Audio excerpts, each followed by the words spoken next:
Hello students, this is रुचि चौहान। सो बच्चों, आज हम लोग यहाँ पर करने वाले हैं multiple choice questions chapter number 4 के, और चैप्टर का नाम है moving charges and magnetism. Okay, तो चलिए स्टार्ट करते हैं। सबसे पहले हम लोग यहाँ पर करते हैं क्वेश्चन नंबर 1। ओके, क्वेश्चन 1 क्या है, देखिए यहाँ पे the nature of parallel and anti parallel currents are. ठीक है, अब यहाँ पर क्या है, दो पाथ में एक दो करंट चल रहे होंगे दो वायर्स में। यहाँ पे एक में क्या हो रहा है, पैरेलल जा रहे हैं करंट, और एक में क्या जा रहे हैं, एंटी पैरेलल जा रहे हैं। ओके, यहाँ पे मैं आपको बना के दिखा भी देता हूँ आपको कि कुछ पैरेलल मतलब करंट दो पाथ में कुछ ऐसे जा रहा होगा, आप ऐसे देख सकते हो यहाँ पे। और एंटी पैरेलल का मतलब यहाँ पे क्या है कि दोनों पाथ में अपोजिट करंट फ्लो कर रहा होगा। ओके, ठीक है। ऑप्शंस क्या दे रखे हैं, the parallel current repel and anti parallel current attract करता है। ऑप्शन बी क्या है, parallel current attract and anti parallel current repel करेगा, या both current attract, and option D है बोथ रिपेल ईच अदर। तो यहाँ पर आपको बताना है। तो बच्चों, हम सभी जानते हैं जो पैरेलल करंट्स होते हैं, ओके, वो क्या करते हैं, आपके अट्रैक्ट करते हैं, और जो एंटी पैरेलल होते हैं वो रिपेल करते हैं। तो याद रखने का तरीका भी मैं आपको बता देता हूँ। देखिए यहाँ पे जब पैरेलल का मतलब क्या होता है, एक जैसी सोच। अब मान लीजिए दो दोस्त हैं, दोनों की एक जैसी सोच है, तो वो क्या करेंगे, एक दूसरे के और करीब आएंगे। ठीक है, तो मतलब अट्रैक्ट करेंगे। और अगर ये बात करूँ, दो दोस्त हैं, दोनों एंटी पैरेलल सोच है, मतलब दोनों, एक कहता है मैं आज आऊँगा, दूसरा कहता है आज मैं नहीं आऊँगा, मतलब एक हाँ कहता है तो एक ना कहता है। तो उस केस में यहाँ पर क्या हो जाएगा, दोनों की एंटी पैरेलल, तो वहाँ पे क्या होगी, दोनों के बीच में दूरियाँ बढ़ेंगी, मतलब वो दोनों एक दूसरे को रिपेल करेंगे। तो यहाँ पर इस तरीके से आप याद रख सकते हो। तो यहाँ पर ऑप्शन कौन सा होने वाला है बच्चों, ऑप्शन बी यहाँ पर एकदम करेक्ट आंसर है। ओके, तो चलिए क्वेश्चन नंबर 2 पे आ जाते हैं हम लोग यहाँ पर।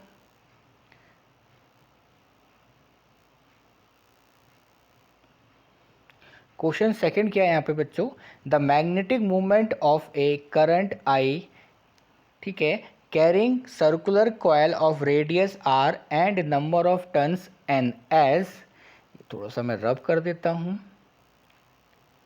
ओके, देखिए फिर से मैं रिपीट करता हूँ, the magnetic movement of a current I carrying circular coil of radius R and number of turns N as. तो यहाँ पे मैग्नेटिक मूवमेंट बताना है यहाँ पे, जिसमें क्या आ रहा है, करंट आई है, रेडियस आर है उस कॉयल का, नंबर टर्न्स एन है, तो किसके प्रोपोर्शनल है। तो मैग्नेटिक मूवमेंट का हम सभी बच्चे यहाँ पर फॉर्मूला जानते हैं। मैग्नेटिक मूवमेंट का फॉर्मूला क्या होता है, M equal to N I A. अब देखो बच्चों, यहाँ पे N I A, magnetic movement is equal to N I A, तो एरिया इक्वल टू क्या हो जाएगा, okay, pi R square, pi R square. इसका मतलब कहीं ना कहीं जो मैग्नेटिक मूवमेंट है वो आर स्क्वायर के प्रोपोर्शनल है। तो यहाँ पे ऑप्शन नंबर डी एकदम करेक्ट है, आर स्क्वायर। ठीक है, तो ऑप्शन डी यहाँ पर एकदम करेक्ट बनता है। ओके, चलिए बच्चों नेक्स्ट क्वेश्चन पे आ जाते हैं हम लोग यहाँ पे, क्वेश्चन नंबर 3 पे।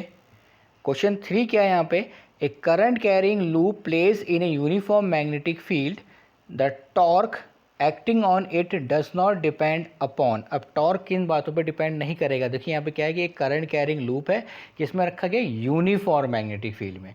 The torque acting on it does not depend upon, torque किस पर, किन बातों पर डिपेंड नहीं करेगा। तो पहला क्या है, area of the loop, option B है value of current, option C है magnetic field, and option D है नन ऑफ दीज। देखिए बच्चों, टॉर्क का फॉर्मूला हम सभी जानते हैं। यहाँ पे टॉर्क इक्वल टू क्या होता है, यहाँ पे टॉर्क इक्वल टू क्या होता है, N I A B sine theta, N I A B sine theta. ठीक है, अब देखिए यहाँ पे एरिया पे भी डिपेंड कर रहा है टॉर्क, करंट पे भी, आई मतलब करंट पे भी डिपेंड कर रहा है, मैग्नेटिक फील्ड पे भी डिपेंड कर रहा है। तो इसका मतलब यहाँ पे किस पे डिपेंड नहीं करे, it does not depend upon, तो इन तीनों पे डिपेंड करता है। इसका मतलब ऑप्शन कौन सा होने वाला है बच्चों, डी ऑप्शन यहाँ पर एकदम करेक्ट है। ठीक है, इन तीनों में से इन तीनों पे डिपेंड करता है, यहाँ पूछ रहा है किस पे डिपेंड नहीं करता है। ओके, चलिए क्वेश्चन नंबर 4 पे आ जाते हैं बच्चों। तो ampere circular law is given by, ampere circular law in चार ऑप्शन में से कौन सा होगा। तो बच्चों देखो यहाँ साफ दिख रहा है, ऑप्शन बी यहाँ पे एकदम करेक्ट है, B dot D L equal to mu naught times of I enclosed. I क्या है यहाँ पे, एनक्लोज्ड। तो ऑप्शन बी यहाँ पर बिल्कुल करेक्ट है। ठीक है, नेक्स्ट हम लोग आ जाते हैं क्वेश्चन नंबर 6 पर, जो कि सॉरी क्वेश्चन नंबर 5 पर। कि काफ़ी इम्पोर्टेंट भी है। देखिए यहाँ पे क्या कह रहा है, the correct plot of the magnitude of magnetic field B versus distance R from centre of the wire is if the radius of the wire is R. तो यहाँ पे बताना है कि देखिए यहाँ पर क्या है कि वायर के अंदर, वायर की मतलब यहाँ पे बात हो रही है पूरे पूरे वायर की। जैसे ये है आपका एक वायर, देखिए अब इसमें ये मान लिया हमने एक्सिस है और इसकी रेडियस हमने मान लेते हैं थोड़ी सी, इसकी रेडियस मान ली स्मॉल आर, ठीक है। अच्छा ओके रुकिए, the correct plot of magnitude of magnetic field versus distance R from the centre of the wire is, okay distance R actually में ये नहीं है, एक्चुअली यहाँ पे आप ये ले सकते हो इसको, यहाँ पे थोड़ा सा रब करके देखिए रेडियस जो दे रखी है इसकी, एक वायर देखिए यहाँ पे इसकी जो रेडियस है वो आपकी कैपिटल आर है, ठीक है। अब यहाँ से बता रहा है कि इसके सेंटर से कोई भी डिस्टेंस आप आर ले सकते हो, स्मॉल आर ये, ठीक है। इसके बाहर भी ले सकते हो वायर के, और बाहर के अंदर भी ले सकते हो वायर के अंदर भी। तो बच्चों यहाँ पे हम लोगों ने डेरिवेशन कर रखा है कि जो वायर के अंदर जो होती है, वायर के अंदर मतलब इस रीजन की बात कर रहा हूँ, वायर के अंदर वहाँ पर मैग्नेटिक फील्ड जो होती है बच्चों डायरेक्टली प्रोपोर्शनल होती है रेडियस के, मतलब सेंटर से जैसे जैसे आपका डिस्टेंस बढ़ेगा तो आपकी क्या होती है मैग्नेटिक फील्ड बढ़ती है, और जैसे ही आप यहाँ से बाहर निकल जाते हो तो वायर के बाहर निकल जाते हो तो मैग्नेटिक फील्ड इन्वर्सली प्रोपोर्शनल हो जाती है। तो यहाँ पर ऑप्शन जो बी होगा बिल्कुल करेक्ट है, ठीक है। मतलब जब कैपिटल आर तक आने तक आपके क्या हो रहा है, मैग्नेटिक फील्ड बढ़ रही है एंड देन फिर डिक्रीज हो रही है, तो ऑप्शन बी यहाँ पर बिल्कुल करेक्ट है। ओके तो इसको हम रब कर देते हैं। चलिए क्वेश्चन नंबर 6 पे आ जाते हैं बच्चों। क्वेश्चन 6 देखिए, in a moving coil galvanometer the deflection phi on the scale by a pointer attach to the spring is, ठीक है। तो in a moving coil galvanometer the deflection phi की बात हो रही है यहाँ पे डिफ्लेक्शन की, on the scale by a pointer attach to the spring is. अब देखिए यहाँ पे मैंने फॉर्मूला लिख दिया है ऑलरेडी, आपको बच्चों देख सकते हो यहाँ पे NIAB equal to K phi. तो यहाँ से अगर आप यहाँ से फाई की वैल्यू निकालते हैं तो क्या आ जाएगी, NIA, ठीक है, NIA और B भी साथ में आ जाएगा और डिवाइड बाई K आ जाएगा, ठीक है। तो यहाँ पे आप देख सकते हो ऑप्शन सी यहाँ पे बन रहा है NIABI अपॉन K। तो इस तरीके से ऑप्शन सी बिल्कुल करेक्ट है, इजी क्वेश्चन है, यहाँ पे कोई प्रॉब्लम आपको नहीं होगी। नेक्स्ट आ जाते हैं बच्चों क्वेश्चन नंबर हम लोग 7th पे। बच्चों जब आप ये वीडियो देखोगे यूट्यूब पर तो उस समय याद रखना कि ये आपको हाई क्वालिटी में ही देखना है, जिससे कि आपको पिक्चर क्वालिटी अच्छी दिखे, ओके। और साथ ही साथ चैनल को सब्सक्राइब करना ना भूलें, क्योंकि आगे भी आपको आने वाले समय में आपको बहुत सारे MCQs, असर्शन रीजनिंग और डेटाबेस क्वेश्चंस मिलने वाले हैं, जो कि आपके फिजिक्स में जो आपके बोर्ड का जो एग्ज़ाम होगा उसके काफ़ी हेल्पफुल रहने वाले हैं, ओके। तो क्वेश्चन 7 हमारा है, a moving coil galvanometer can be converted into an ammeter by. अब बच्चों हम जानते हैं कि मूविंग कॉयल गैल्वेनोमीटर को हम एमीटर में कैसे कनेक्ट कर सकते हैं, कैसे कन्वर्ट कर सकते हैं। तो यहाँ पे ऑप्शन बी यहाँ पर बिल्कुल सही है बच्चों। ऑप्शन बी क्या कह रहा है, introducing A shunt resistance of small value in parallel, ठीक है। तो हमें पता ही है कि गैल्वेनोमीटर को जब हम यहाँ पर एमीटर में कन्वर्ट करते हैं तो क्या करते हैं, एक स्मॉल रेजिस्टेंस कहते हैं शंट रेजिस्टेंस पैरेलल में लगा देते हैं। तो यहाँ पे ऑप्शन बी एकदम करेक्ट है। फिर नेक्स्ट क्वेश्चन पे आ जाते हैं बच्चों, इसी तरीके का क्वेश्चन है, क्वेश्चन नंबर 8 पे आ जाते हैं बच्चों। क्वेश्चन 8 क्या कह रहा है, the conversion of galvanometer coil, ठीक है, moving coil galvanometer into the volt meter. वही क्वेश्चन है, the conversion of A moving coil galvanometer into volt meter. Volt meter में कैसे कन्वर्ट करेंगे, तो सीधी सी बात है बच्चों, ऑप्शन ए यहाँ पे एकदम करेक्ट है, introducing a resistance of large value in series. सीधी सी बात है, जैसे हम क्या करते हैं मूविंग कॉयल गैल्वेनोमीटर को वोल्ट मीटर में कन्वर्ट करना है तो एक हाई रेजिस्टेंस हम सीरीज में लगा देते हैं, ओके। तो ऑप्शन ए करेक्ट है एकदम। चलिए क्वेश्चन नंबर 9 पर आ जाते हैं।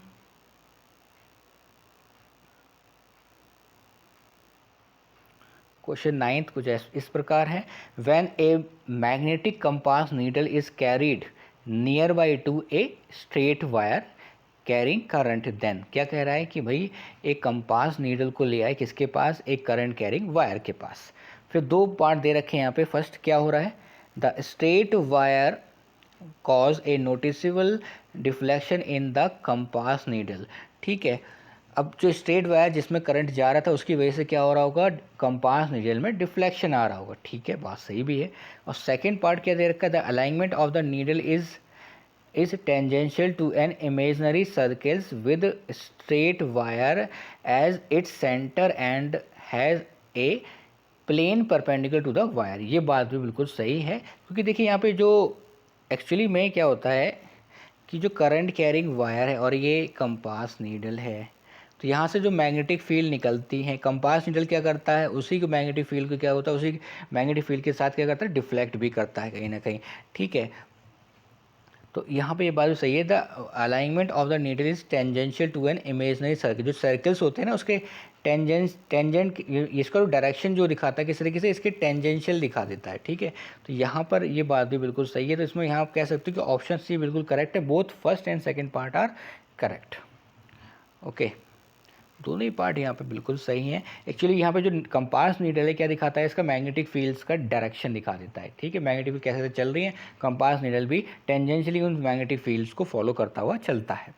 ओके, अब यहाँ पे आ जाते हैं क्वेश्चन नंबर 10 पर। क्वेश्चन 10 क्या है आपका, a strong magnetic field is applied on a stationary electron then the electron. अब देखो बच्चों क्या हो रहा है कि बहुत ही स्ट्रॉन्ग हमने मैग्नेटिक फील्ड अप्लाई कर दी स्टेशनरी इलेक्ट्रॉन। बच्चों हम सभी जानते हैं कि अगर आप मैग्नेटिक फील्ड अप्लाई करते हो स्टेशनरी चार्ज पर, ठीक है, इलेक्ट्रॉन पे क्या होता है, चार्ज होता है, तो उसके ऊपर कोई भी फोर्स लगने वाला नहीं है, वो हिलने डुलने वाला नहीं है। तो ठीक है, तो वो क्या होगा, रिमेन्स स्टेशनरी रहेगा। इसलिए यहाँ पर ऑप्शन क्या होने वाला है बच्चों, बी, उसके ऊपर कोई फर्क पड़ने वाला नहीं है। हाँ, अगर वो मूविंग में होता, मूविंग सिचुएशन में होता तो उसके ऊपर फोर्स लग जाती। ओके, तो चलिए क्वेश्चन नंबर 11 पे आ जाते हैं। क्वेश्चन 11 क्या कह रहा है आपका बच्चों,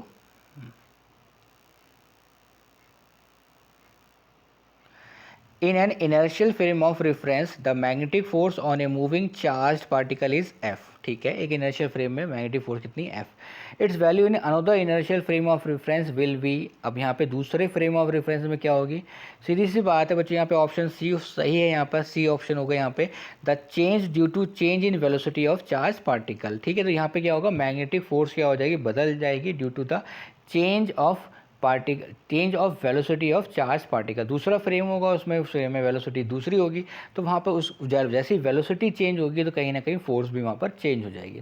तो ऑप्शन जो है यहाँ पर सी बिल्कुल करेक्ट बनता है। चलिए क्वेश्चन नंबर 12 पे आ जाते हैं बच्चों। क्वेश्चन 12 आपका क्या है, देखते हैं क्या कह रहा है question 12। A charge particle is moving on a circle with circular path with velocity v in a uniform magnetic field v. If the velocity of charged particle is doubled and strength of magnetic field is halved, then radius becomes। ठीक है, तो radius बताना है। अब यहाँ पे क्या हो रहा है बच्चों, देखिए कोई एक चार्ज पार्टिकल है, सर्किल में मूव कर रहा है with velocity v in uniform magnetic field b। If the velocity of charge particle, velocity दुगनी कर दी और मैग्नेटिक फील्ड हाफ कर दी, तब यहाँ पे कह रहा है रेडियस क्या हो जाएगा। तो यहाँ पे आप देख सकते हो, मैंने आपको यहाँ पे फॉर्मूला लिखा हुआ है R equal to M B upon Q B. अब आप खुद देखिए यहाँ पे क्या होगा, यहाँ पे R equal to M B. अब m तो उतना ही है और वेलोसिटी दुगनी कर दी है बच्चों 2 टाइम्स ऑफ v, और और q तो वही है और वेलोसिटी हाफ कर दी है।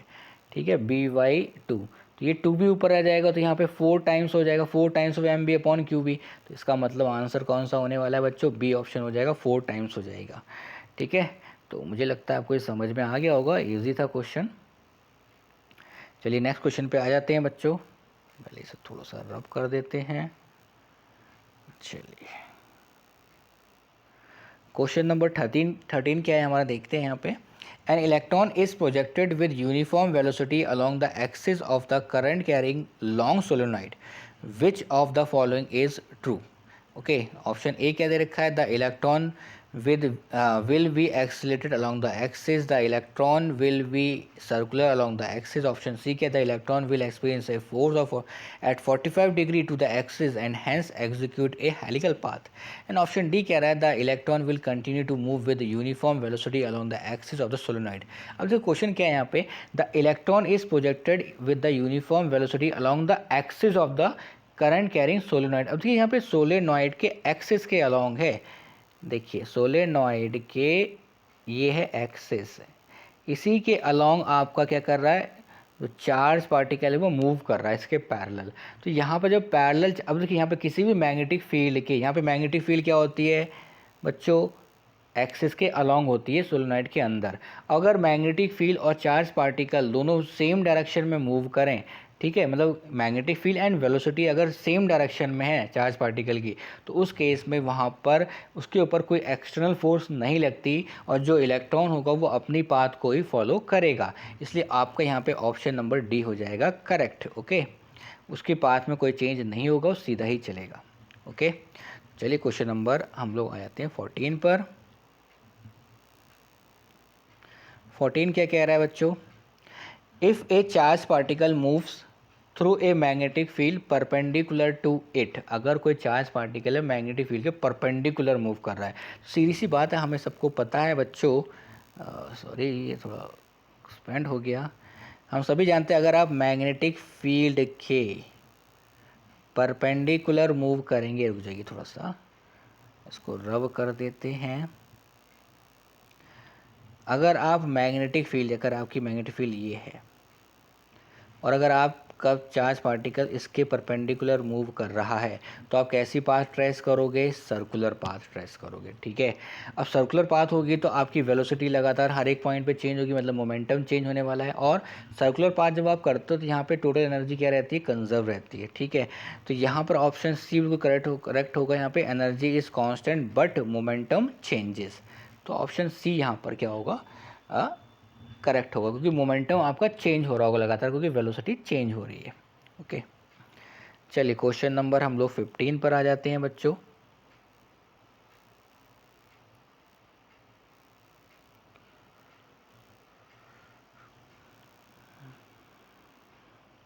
फिफ्टीन क्या कह रहा है, the maximum current that can be measured by a galvanometer of resistance 40 ohm is 10 milliampere. Okay, it is converted into voltmeter that can read up to 50 volt. The resistance to be connected in series with the galvanometer is, अब देखिए यहाँ पे क्या कह रहा है, galvanometer को हमने एक तरीके से वोल्ट मीटर में कन्वर्ट किया है, तो उसके लिए फॉर्मूला आता है बच्चों, सीधा सीधा आप देख सकते हो, यहाँ पे फॉर्मूला मैंने दिखा रखा है, यहाँ पे आप देख सकते हो, R इक्वल टू, यहाँ पे आपको मैं एक्सपेंड कर देता हूँ, R equal to V upon I G minus ji.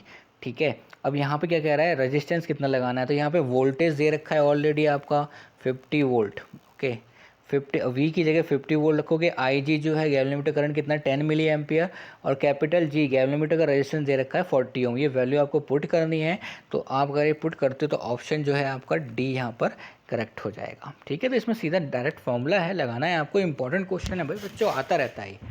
Okay, चलिए क्वेश्चन नंबर, अब हम लोग आ जाते हैं क्वेश्चन नंबर 16 पर।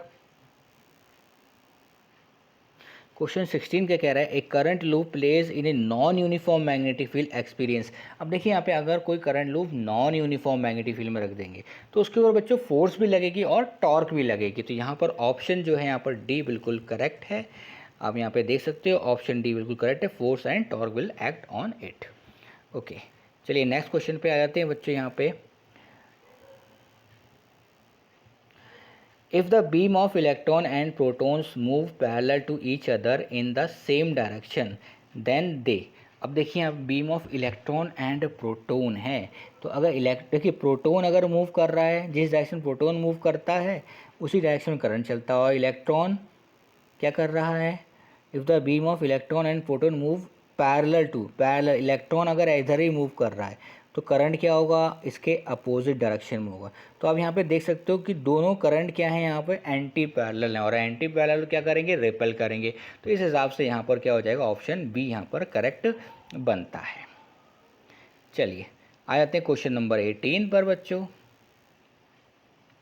क्वेश्चन 18 क्या कह रहा है, a conducting circular loop of radius R carrying a constant current I, it is placed in a uniform magnetic field B such that B is perpendicular to the plane of the loop. The magnetic force acting on it is, या acting on the loop is। देखिए सीधी सी बात है, अब क्या फिर से वही बात है कि एक एक कंडक्टिंग सर्कुलर लूप है जिसकी रेडियस आर है, उसमें कैरीज ए कांस्टेंट करंट आई भी है, उसे मैग्नेटिक यूनिफॉर्म मैग्नेटिक फील्ड में रख दिया जाए, तो यूनिफॉर्म मैग्नेटिक फील्ड में रखा है, सीधी सी बात है उसके ऊपर कोई बच्चों फोर्स नहीं लगने वाला है। यहाँ पे फोर्स क्या होगा, जीरो होगा। यूनिफॉर्म मैग्नेटिक फील्ड है इसलिए फोर्स जीरो होगा। हाँ, इस पर टॉर्क जरूर लगेगा। ठीक है, तो ऑप्शन यहाँ पर सी आपका एकदम करेक्ट बन जाएगा। यहाँ पे एक्सप्लेनेशन भी मैंने ऑलरेडी दे दी है। ठीक है, तो क्वेश्चन नंबर 19 पे आते हैं।